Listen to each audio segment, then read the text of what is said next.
No. You just press a button. You just flick this little button here, right? And in no longer, let me just press it correctly. In no longer than 15 seconds, the roof on this car is going to retract a bit like Transformers. Look at that. Look at that. Mike, you've just shed light on our podcast. How good is that, eh?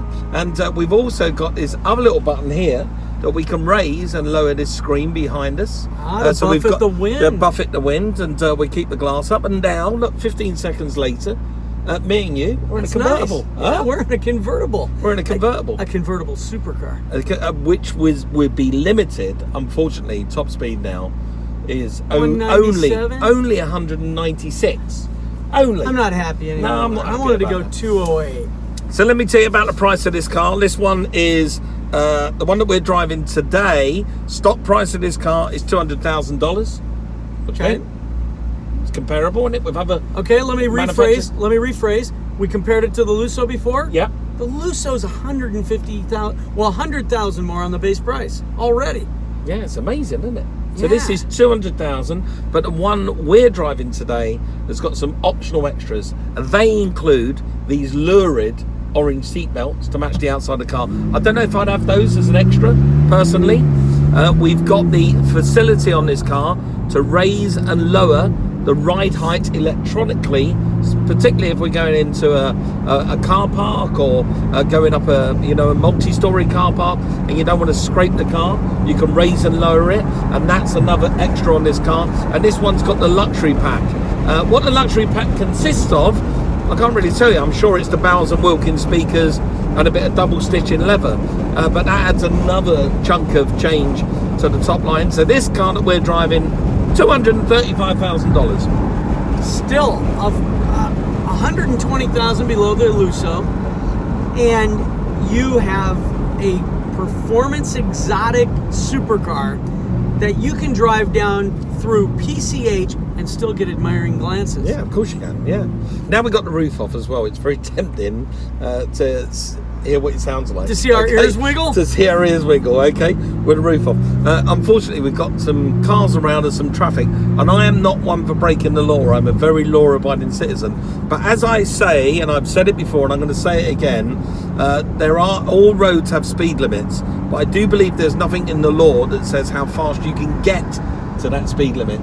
Well, there is something in America called, let me think of the exact terminology, because I was told by an officer of the law once that I had just broken this law. It is uninitiated acceleration. Oh my God, that car is... Oh, I got it. I was told by an officer once that, sir, you cannot do that. That is called exhibition of speed. Oh, really? Is that what they said? Exhibition of speed. Exhibition of speed. Well, I don't think there's such a law in England. You can, if it says, if the road's 70 miles an hour and I can get to 70 miles an hour in this car just a shade over 3 seconds, I think that's fine. I think that, in England, the police would pull you over and probably wag their finger at you, but I don't think technically could write you a ticket for it. Yeah, it's like getting on the freeway, on those on-ramps. Yep. They're always a great place to jump up, get up to speed very quickly. Now, Mike, I like how on the dash it tells you the posted speed limit so that you know how fast you can go.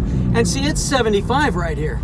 That's the temperature. Oh, that's the temperature. That's the temperature outside. So we got another lovely day here in Southern California. I would love if it said 75, but no, the posted speed limit on this stretch of road is 50 miles an hour, and I won't be going any faster than that. I'm just going to enjoy it. Hey, Mike.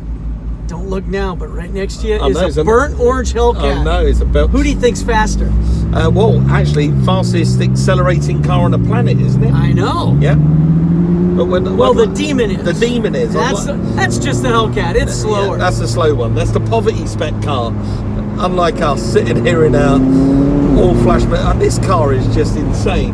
It's the other thing that I've noticed about as well, just driving along, when I've had to make some little course changes, I've had to move around in the traffic, the steering is almost telepathic. Where I want to put the car is where it arrives. So the steering is so precise, beautifully weighted as well, and you can see that this car has been put together by real motoring or motorsport enthusiasts with an eye to luxury and to brand, because they've absolutely nailed it. They've nailed it, I think, this car. Now, many of these new supercars, you talked about the weighting of the steering wheel.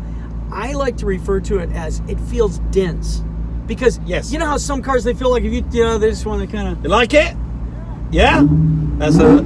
Oh, yeah. There we go. Hold on. We can play that game, I think. He thinks. Not as throaty. Not as throaty. That's the V8 next door. But I think we could take you. If we were doing a run from Alliance, we'd take you. You'd have a go. That's always the problem. Let's do it for pink slips. It's not mine. Nice to meet you. There you go. What a. See, that's what owning cars here in California is like. Oh, that sounds good. Yeah. That does sound good. Yes. So that's nice. So you just got a little bit of live there, people, of what it's like to be out here in Southern California. Wherever I'm driving out here, whether I'm in my little Porsche 911, whether I'm just cruising on the way to work, you'll always get somebody that gives you a thumbs up and a smile, and people are very willing to talk about cars with you. But yeah, that's a cool looking car that guy's got. Very cool. So, what do you think then, Brad? Do you love it? I do. I mean, there wasn't a question that I was going to love it. From the day we walked into that McLaren dealership in Newport Beach, you look at them all. You look at the colors. You look at everything. But McLaren has that distinctive shape and line to it. You know, so you look at Lamborghini, and they're crisp and they're harsh.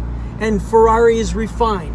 McLaren looks like it's been in a wind tunnel, and they kept going, okay, let's just scrape a little more off here, and then they stood back and said, okay, now let's mold it a little bit so it looks perfect. Now, people often ask me, what makes a classic car and when is a car a classic? And it's a really tough question to answer, because classic cars basically are a car, I believe, that has some kind of fan club, some kind of users group. People gather and meet up to look at each other's cars and admire each other's cars. That's when a car starts becoming into a classic. Most of the classic cars out there today, especially in the supercar realm, have heritage. Yeah, heritage is a big word, because you've got the likes of Porsche, Ferrari, Lamborghini, Jaguar. All these companies have got a huge heritage that they can tap into in terms of their past. How does that sit with a manufacturer that's only been manufacturing cars for just over 20 years to the public? Well, I think that McLaren, they can honestly put their foot into that arena because of the fact that they have that racing heritage. And when you draw on their years and decades of racing heritage, their wins, their Formula One, their IndyCar, everything that they have there, how can you say they wouldn't have heritage? Yes, that's a really good point, Brad. Really good point. So I think that McLaren, I have heard, somebody said to me when I was driving this car, well, it's nice to drive a brand with no heritage. But I think you've just nailed that. I think you've just knocked that on the head. No, this is a brand that's, well, look, every brand had to start out there somewhere, so nobody had heritage from Jaguar, Lamborghini, Ferrari 60, 70 years ago when their companies formed and started. But now they have got a heritage, and McLaren's going to be one of the future. And heritage is the one thing that a manufacturer cannot purchase. They can't spend millions of dollars on marketing to create heritage. You can only accrue that over time, and with either wins on the track or awards for design, and McLaren has both. It does have both, yeah, it really does. And long may it continue, because this has been an absolute pleasure today. I've just noticed, because I'm noticing things in this car all the while that I'm driving it, how cheeky this car, it's a supercar, it's got cruise control. I noticed that when we got in. I've just noticed it's got cruise control, and I'm thinking, how cheeky. What are you expecting to do to get to 204 miles an hour and hit the cruise control? Well, if we headed to Vegas, Mike, we'd put it at 180 and just go. You'd be there so quickly, wouldn't you? Hey, now let me ask you something. You told me once and enlightened me about what that logo right there, McLaren, where did it derive from? Well, it comes from it's a fish, and it's the eye. It's actually the pupil in a fish's eye is that shape, is that logo. And McLaren had their head of design for many years. He's an amazing chap. He's a really good friend of mine, and his name is Frank Stephenson. Frank is a guy that's got such an amazing history, and if you're a car guy or a car girl, and you want to know who creates the most amazing cars that we drive on the roads today, look no further than the name. Google it, Frank Stephenson. That guy was responsible when he left school for designing the rear of the Ford Escort Cosworth. He then went on to Mini, which was then owned by BMW, and he designed the remake of the Mini, the original one, the Mini one. And through the success of that, BMW asked him to make their first ever SUV. Once they acquired Land Rover as a company, they acquired all of their technology, how to build a four-wheel drive car. They took basically the footprint of a Land Rover, and they said to Frank Stephenson, draw a car around it, and he made on an aeroplane napkin, this is a true story, he made the BMW X5, really? Which is the car we all know and love today. That's a Frank design. He then got headhunted by Fiat and Ferrari, and when he went to Fiat, he did the Fiat 500, yes, the new one. So he designed that. Then he went to Ferrari and did the 612 Scaglietti and the 458, two of the most beautiful cars in the world. He then went to McLaren from 2006 to just recently. Frank designed every McLaren. I think he designed this one as well. I'm not too sure about that, but Frank designed every car for McLaren, so you can see the guy knows what he's doing. And now Frank's left, and he started on his biggest adventure yet, and he's designed, and you know it's going to be a winner because of what I've just told you about the cars that he's designed. He only puts his names to things that are gonna, but you're gonna pardon the pun here, that are gonna fly, because he's just left McLaren, one of the best jobs in the automotive world, to join a company to make the world's first real, genuine flying car. Oh, literally a flying car. Literally a flying car. So Frank is head of design of that, and he has some grand ideas. And if I, just think back, everyone, what I just said, Mini, Fiat 500, 612 Ferrari, the BMW X5, every McLaren you've seen since 2006, that guy designed them. So do you think he's going to have, do you think he's going to nail it when he does a flying car? Of course he is. It's going to be sensational. Chances are people will be going like this, Mike. Wow. Yes. Yeah. I bet it's going to have a pretty dynamic design of the bottom. Of course it will. It'll be amazing, and no doubt it'll have that Frank flair to it as well. So an amazing guy, and I know he's very proud of the time that he had with McLaren, and he's the one who told me about the fish's eye. In fact, behind his desk at work, he had a picture of that fish with the eye, and he zoomed into the picture for me, and he said, look at the pupil on the fish's eye. That's where the logo comes from. It's amazing because when you just look at it from the aesthetic look of it, you think, oh, it's probably like the interpretation of an F1 wing or a nose of a car or something like that. But no, when you told me that, I was like, okay, I learned something today. Yeah, there you go. It's nice, isn't it, that we learn something every single day? Yes. Every single day, and I do like that. So what more can I tell you about this car? I can tell you this. How about this? Right, so we spoke earlier about structural rigidity, and if you take it out of a car, obviously you make the car less stronger, but they counteracted that with the way that they formed the monocoque of this car. They built the car as a convertible first, and then added the coupe roof after, the spider roof. So that they could ensure the rigidity of the car, and then... Yeah. But then, lots of people out there may be thinking, yeah, that's all well and good, but once you add in the motors and you add in the roof of this car, you're adding in 101 extra pounds of weight to get this operation to work. But you know what McLaren did? Added more horsepower? Nope, they put that weight right in the centre of the car. So they used the weight to their advantage and balance the car to help out. balance the front and the rear. Yeah, to help balance the front and the rear out, and that's great, isn't it? Now, how many horsepower did you say this puts out? I don't want to say because it's rude. I think it's rude. I think the easiest way to say, because somebody always says to me, how many horsepower has that car got? You know the best answer? Lots. Lots? So it's like telling someone their age. You know, they don't reveal their age. You don't reveal the horsepower. No. Do you know why? Because I've forgotten. I was wondering if I was putting you on the spot. You putting me on the spot. I don't know. You don't know. I do. It was. I'd just forgotten. It's clear. It's just popped out of my head. But it is. Here you go. Here's the answer. It's lots. It's lots. It's lots. I mean, you can feel it's lots. Car does 204 miles an hour. What do you expect? And it went to the triple digits like that. Yeah. Yes. There is a. I think it gets from 0 to 124 miles an hour in less than 6 seconds. Yeah. Yes. Which is, when you think about it, you know, when we were growing up, a GTI, if you got from 0 to 60 in 8 seconds, you were cooking.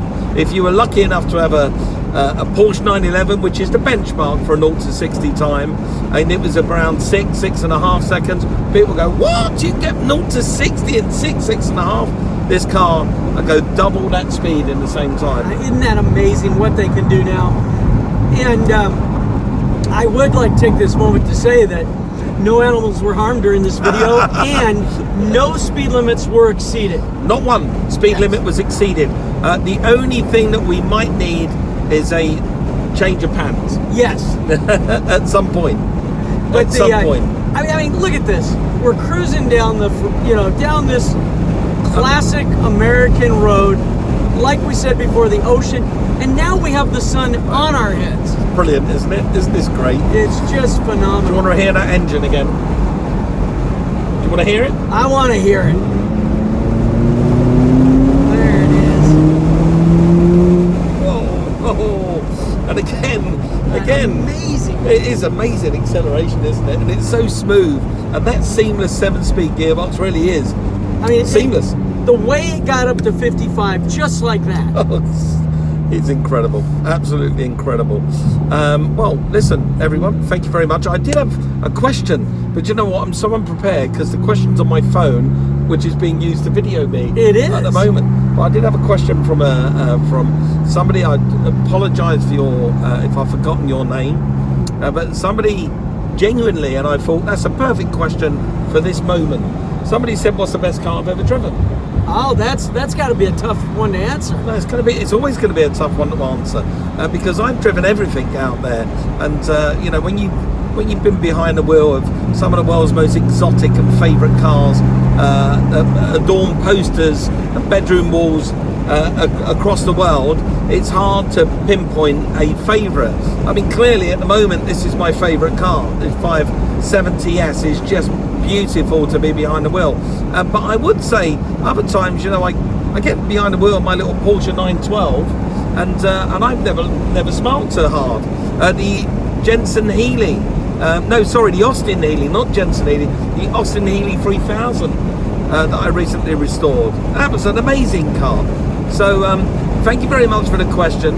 It's a tough one, but I'm going to give you the answer. For today, it's most definitely the McLaren 570s, and it's going to be a long time before I forget this experience.